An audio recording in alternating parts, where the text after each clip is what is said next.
Naam, lakini kwanza ni mukhtasari na msomaji ni Phyllis Mwate. Ujambo msikilizaji, habari kwa asubuhi ya leo. Kiongozi wa kijeshi wa Sudan amesema vikosi vyake vimeutoa tena mji mkuu Khartoum kutoka kwa vikosi vya RSF.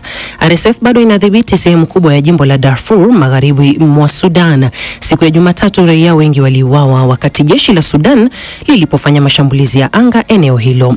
Chama cha makamu wa kwanza wa rais wa Sudan Kusini Riek Machar kimesema kiongozi huyo wa zamani wa waasi amekamatwa na hawajui alipopelekwa.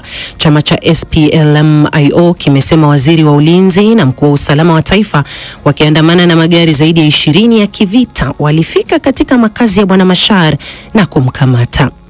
Rais wa Ufaransa Emmanuel Macron amesema bado ni mapema mno kufikiria kuondoa vikwazo dhidi ya Urusi katika mkutano mjini Paris akiwa na rais wa Ukraine Volodymyr Zelensky. Rais Zelensky ameishtumu Urusi kwa kudanganya kuhusu matokeo ya mazungumzo ya Saudi Arabia ambapo Marekani ilipanga usitishaji wa vita. Rais Macron vilevile amesema kuwa Urusi haina haki ya kudhibiti masharti ya mkataba wa amani na Ukraine. Mais pour le moment, je vois un pays... Nataka kuwa wazi kabisa jioni hii. Urusi haiwezi kuwa na sauti katika mpango wa uungwaji mkono tunaotoa na kupanga kutoka kwa Ukraine, wala haiwezi kuweka masharti kwa mpango huu wa amani hii ya kudumu, kwa sababu uhuru wa Ukraine uko hatarini na vilevile usalama wa watu wote wa Ulaya.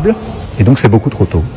Rais Trump ametangaza kuwa serikali yake itatoza ushuru wa 25% kwa magari yote ya kigeni yanayoingizwa Marekani kuanzia tarehe 2 mwezi wa Aprili. Alisema mpango huo utachochea ukuaji katika sekta ya utengenezaji magari ya Marekani na kupunguza bei ya magari. Na mahakama ya juu nchini Brazil imesema kuna ushahidi wa kutosha kwa aliyekuwa rais wa zamani Jair Bolsonaro anapaswa kujibu mashtaka kwa tuhuma za kupanga mapinduzi ya serikali. Bwana Bolsonaro hata hivyo anakanusha kujaribu kuzuia kuapishwa kwa mrithi wake Rais Luiz Inacio Lula da Silva. Hii ni BBC.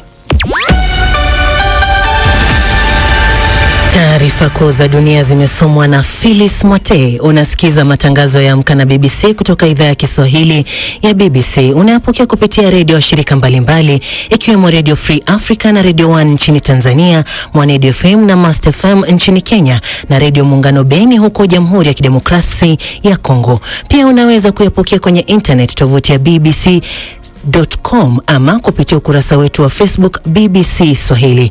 Ili uko nami Sarafina Robi nikiwa katika studio zetu mjini Nairobi. Hii ni BBC.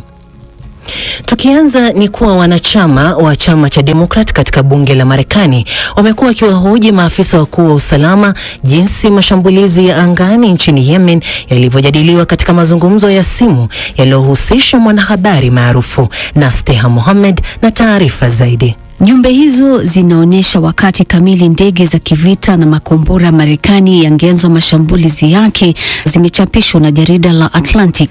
Katika mkutano na wanahabari katika ofisi ya Oval, Rais Trump alijibu shutuma zinazokabili utawala wake kwamba alikuwa na nia ya kupuuza tukio hilo. Kwa kweli sijui kuhusu nia ya kupuuza madai ya wanahabari. Nadhani hili lote ni swala la kuwindwa. Hakuna kibaya kilichotokea na mashambulizi yalikuwa na mafanikio usiku huo na yalifanikiwa kwa siku 4 hadi 5, na hilo ndio mnalolifaa kulizungumza. Kuna kitu ambacho Joe Biden angefanya lakini alikuwa amezembea, isipokuwa swala moja tu ambalo ni wakati wa kuiba pesa. Donald Trump amepuuza tena tukio hilo na kusema kwamba kosa linaweza kuwa la mtandao wa Signal ambapo ndipo mazungumzo hayo yalipofanyika. Sijui kama Signal inafanya kazi. Nadhani Signal ilikuwa na kasoro kwa kweli, na nadhani hilo ndilo lililotokea kwa sababu unatumia Signal na sisi pia tunatumia Signal, lakini inaweza kuwa na kasoro na kwa hilo tutajaribu kulitatua. Akiongea katika mkutano na wanahabari akiwa kwenye ziara nchini Jamaica, waziri wa mambo ya nje Marco Rubio alitoa maoni haya. Ni wazi kuna mtu alifanya makosa. Mtu alifanya makosa makubwa kwa kumweka mwandishi huyo wa habari. Hakuna lawama yoyote dhidi ya waandishi wa habari, lakini hufai kuhusika kwa swala hilo. Nadhani ikulu ya White House inachunguza swala nzima. Ni vipi mwanahabari huyo alijikuta hapo? Je, hii ilikuwa inafaa? Na nadhani kutakuwa na mabadiliko yatakayofanywa ili hili lisitokee tena. Haliwezi tokea tena. Akizungumza na BBC, mwandishi huyo ambaye alijumuishwa kwenye kundi hilo, ambaye ni mhariri wa shirika la habari la Atlantic, Jeffrey Goldberg, alisema kuna wasiwasi kwamba maafisa wakuu wanaohusika wanajaribu kuepuka makosa waliofanya. Goldberg alisema kwamba mshauri wa masuala ya kisalama wa kitaifa Mike Waltz alimjumuisha kwa kundi hilo. Jeffrey Goldberg aliitwa muongo na Rais Trump kwa kuchapisha maelezo ya ujumbe hizo kati ya wakuu wa masuala ya kiusalama ambao walikuwa wanazungumzia mashambulizi dhidi ya kundi la wanamgambo wa Houthi nchini Yemen. Kiongozi wa chama cha Republican walio wengi katika Seneti amesema kuwa waliohusika katika mazungumzo ya Signal walifanya makosa na wanapaswa kuwajibika. Alipoulizwa kama waziri wa ulinzi Pete Hegseth anapaswa kujiuzulu, kiongozi huyo aliepuka kujibu na kusema kwamba mashambulizi dhidi ya Wahouthi yaliyodokezwa kwenye mazungumzo yalionekana kuwa yasiyo na dosari. Kiongozi wa kijeshi wa Sudan anasema Ali Abdel Fattah al-Burhan alitoa tangazo hilo katika hotuba kwa njia ya televisheni kutoka ikulu ya rais. Felix Mote na maelezo zaidi. Akiwa amezungukwa na askari waliokuwa wakishangilia katika ukumbi huo, Burhan ametangaza kuwa mji mkuu kwa sasa uko huru kutoka kwa vikosi vya Rapid Support Forces. Inasemekana kuwa hii ni mara ya kwanza kwa Burhan kukanyaga ikulu ya rais tangu kuanza kwa vita karibu miaka miwili iliyopita. Serikali inayoongozwa na jeshi ililazimika kuhamia hadi eneo la bandari ya Sudan baada ya RSF kuchukua udhibiti wa mji mkuu mapema vita hivyo vilipoanza. Hapo awali kamanda wa kijeshi aliambia BBC kwamba wanajeshi wake walikuwa wameulinda uwanja wa ndege na walikuwa wanatarajiwa kuwaondoa wapiganaji wengine wa RSF ifikapo mwisho wa siku. RSF ilikuwa imedhibiti sehemu kubwa ya Khartoum tangu vita vilipoanza mwezi wa Aprili mwaka 2023. Nchini kote, maelfu ya watu wameuawa na mamilioni wamelazimika kuyakimbia makazi yao. Msemaji wa jeshi vile amesema kuwa wanajeshi wameteka tena madaraja yote ya mto Nile yanayounganisha miji mitatu ikiwemo Khartoum pamoja na kambi ya kijeshi huko Jebel Aulia ambayo ni ngome ya kundi hilo kusini mwa Khartoum. Video zilizotumwa kwenye mitandao ya kijamii zinaonyesha baadhi ya watu katikati mwa Khartoum wakisherehekea jeshi baada ya kile ambacho wengi wamekielezea kuwa kama uvamizi wa kikatili wa RSF. Khartoum ni mojawapo ya maeneo ya nchi hiyo ambayo shirika la Umoja wa Mataifa limeelezea kuwa linakumbwa na hali ya njaa kwa sababu ya masoko yaliyoporwa na vikwazo vya kusambaza misaada kutoka kwa pande mbili zinazozozana. RSF na jeshi vilevile wameshutumiwa kwa kushambulia maeneo ya raia kiholela. Kuiteka tena Khartoum ni mafanikio makubwa sana kwa jeshi ambayo yanaweza kuipa faida ya kimkakati katika vita. Mpango wa kuwasafirisha watu waliokimbia vita nchini Jamhuri ya Kidemokrasia ya Kongo hadi kambi ya wakimbizi nchini Burundi unaendelea. Hata hivyo, mpango huu umekumbwa na utata, huku baadhi ya wakimbizi wakitaka kurejeshwa nyumbani au kupewa hifadhi katika eneo lililo karibu na nyumbani. Robert Kipto na maelezo zaidi. Bali tufukuza mumukani. Tunaenda tunatafuta manyumba basi kwa tatia vitu ya watoto Ni wakimbizi wanaotoka nchini Jamhuri ya Kidemokrasia ya Kongo wakijadiliana kuhusu hatua ya serikali ya Burundi ya kuwalazimisha kwenda katika kambi rasmi ya wakimbizi iliyoko katika eneo la Rutana kusini mashariki mwa nchi hiyo. Maelfu ya wakimbizi wa DRC walipewa hifadhi katika uwanja wa michezo wa Rugombo.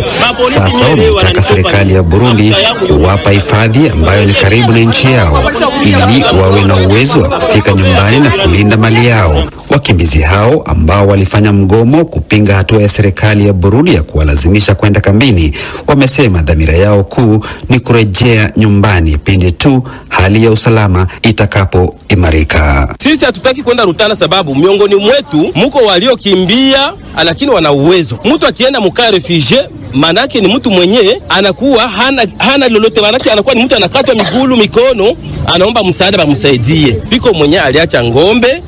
Hii territoire ya Uvira haijashikwa, hayaingia mo vita pana. Tungali na ogopa tunjo masasi ya FRDC kupiga. Tulimwona governor tukamwambia miongoni mwetu piko wenye hawataki kwenda kambini, mtupatie ruhusa, mtufungulie mipaka tuende. Baadhi yao hata hivyo wamedai mazingira ya kambi wanakopelekwa ni mbaya zaidi kuliko wanakoishi kwa sasa, na hivyo kuomba serikali ya Burundi kuwapa hifadhi karibu na mpaka wa DRC. Mimi ningekuwa niko tayari kwenda kambini, ingekuwa wenye walienda kambini juu tuna matelefoni tunaongea. Mimi kwanza watoto 3 washa kwa kambini, baba yangu mzee asha kwa kambini, niliacha watoto 5 Kongo, niko na wengine 4 hapa. Naanza jiwaza sasa nikitoka hapa nende Rutana, na wale walibakia Kongo, wale watoto wenye hawayavuka watajuaje sasa kama nilienda Rutana na ni mbali? Mbali na wale wanaotaka kwenda kambini, baadhi ya wakimbizi ambao wamepoteza mali yao yote au jamaa wao wameafiki uamuzi wa serikali ya Burundi ya kwenda kambini. Na mwende tu kambini kwa sababu vita inatusumbua sana Kamanyola. Mkongo kabisa vita fasi yote. Sawa mie mwenyewe kwa hapa, mkubwa yangu, baba yangu, bote walisha kufa. Inabidi mimi nende tu kambini tu jua kuna kufa. Rais wa Burundi Evariste Ndayishimiye amesema serikali yake haitawazuia wakimbizi wanaotaka kurejea nyumbani. Wakiona wanaweza kurudi nyumbani, sisi hatuwezi kuwakatalia. Ni hao wenyewe wanaona kwamba wanaweza kurudi nyumbani. Hakuwaalika waje kwetu, na kama wakati watataka kurudi kwao ni kwao, hatuwezi kuwakatalia. Lakini sasa hivi sababu ya usalama wao na usalama wa nchi, lazima waende kwenye kambi ambayo tunaweza kulinda amani yao na tuendelee kulinda usalama wetu kwenye mpaka. Kwa mujibu wa Umoja wa Mataifa, zaidi ya watu 7,000 wamepoteza maisha yao tangu vita kati ya M23 na jeshi la serikali ya DRC FRDC kuanza Januari mwaka huu pekee. Na sasa ni michezo na Shadrack Mwansasu.